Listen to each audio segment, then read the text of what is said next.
सम्मान गेट पर किया है, 5 पुलिसकर्मी घायल हुए हैं, पूरे पथराव हुआ है।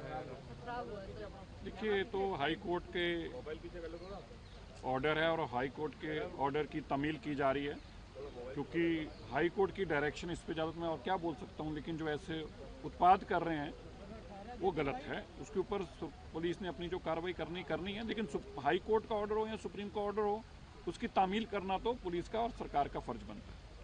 सर, आज पॉल्यूशन पर चर्चा होनी है। देखिए, पहले तो मुझे बड़ा खेद है, मैं बहुत दुखी हूँ जो कल विधानसभा में हुआ। मुझे इस बात का ज़्यादा दुख है, आम आदमी पार्टी गुरु तेग बहादुर जी की महान शहादत पे उनको श्रद्धा सत्कार भेंट करना चाहे ना चाहे, उनके मन के ऊपर है, ये भाव उनके अपने हैं।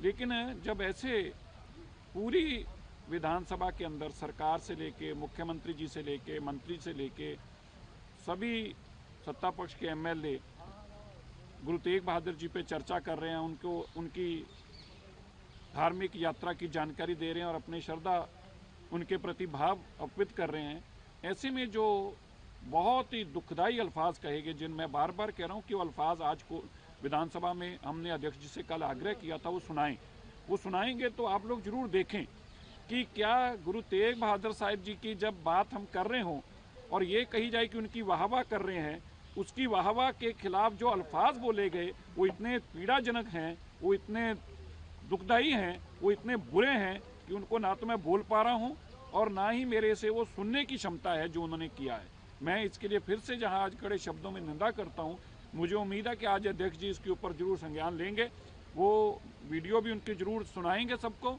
और जो उन्होंने पाप किया वो भी सबके सामने लाएंगे। सर, निंदा प्रस्ताव को लेकर क्लियर कर दीजिए सर कि क्या वीडियो सुनने के बाद या उससे पहले क्या कुछ उसका प्रोसीजर निंदा प्रस्ताव तो हम तो सुन ही चुके हैं ना, हम बाकी आप सब लोगों को सुनाना बाकी है, इसलिए निंदा प्रस्ताव तो हम लाएंगे ही।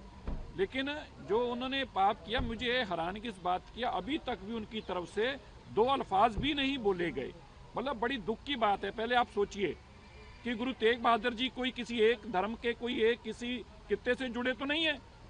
उनकी महान शहादत तिलक जिनेऊ की रक्षा करते हुए इस भारत के लोगों की धर्म बचाने के लिए हुई है।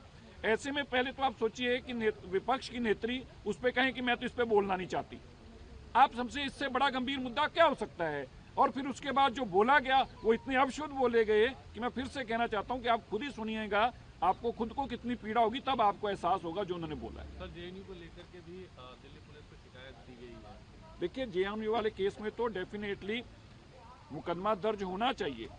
ये जो लोग हैं इस देश के अंदर, ये जो मानसिकता थी, तुगलक मानसिकता, अब नहीं रह सकती। इस देश के अंदर देश तोड़ने वाली मानसिकता कांग्रेस की सरकार तक ही सीमित थी। इस देश के अंदर दंगे फसाद करने वाली मानसिकता कांग्रेस का चली गई है। अब जो भी इस देश के अंदर दंगा फसाद करने की कोशिश करेगा, भारत के प्रधानमंत्री, गृह मंत्री, कॉन्स्टिट्यूशनल पोस्ट पर बैठे लोगों के प्रति अपशब्द बोलेंगे और उनकी कब्र बनाने की बातें करेंगे, तो उनके ऊपर सख्त कार्रवाई होनी चाहिए ताकि ये लोग नाम भी भूल जाएं, इस नाम को भी याद ना कर पाएं दोबारा।